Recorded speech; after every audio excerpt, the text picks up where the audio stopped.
A stunning move by Scouts Canada today. It made a public apology to victims of sexual abuse by Scout leaders. In October, we broke the story of how the organization dealt with sexual abuse, but Scouts Canada has largely remained quiet until today. Our senior investigative correspondent Diana Swain is here with the story. Diana. Peter, it's a stunning change in tone for an organization that resisted addressing hard questions about how the abuse could have happened. Tonight, an apology is just one of the steps Scouts Canada says it's taking in response to our story.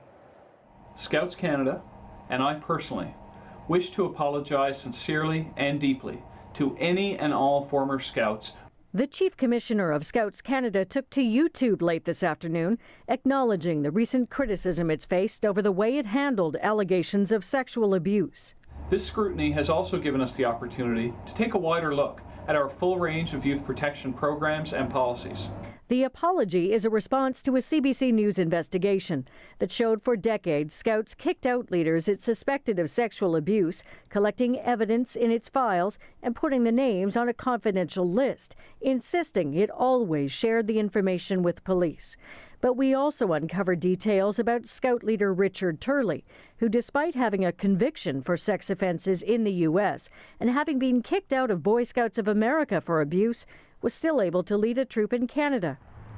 He left Scouts Canada under a cloud in the 1980s, but there's no indication anyone went to police. It was more than a decade before he was convicted of abusing several former Scouts. Our sincere efforts to prevent such crimes have not always succeeded. We are sorry for that. Joey Day was one of Turley's victims. His reaction to today's apology is likely not what Scouts Canada was hoping for. Why didn't they do something back then?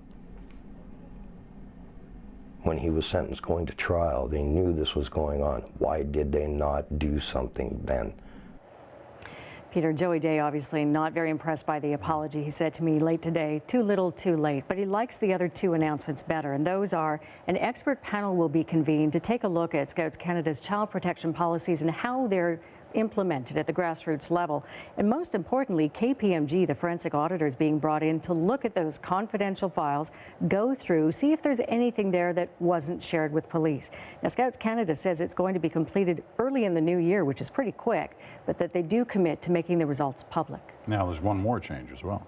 Well, for weeks, months now, we've been asking Scouts Canada for an opportunity to sit down with them and do an interview. Steve Kent has agreed to that. I'm flying to Ottawa in the morning. I'll meet with him then, and you'll see that interview tomorrow night on The National.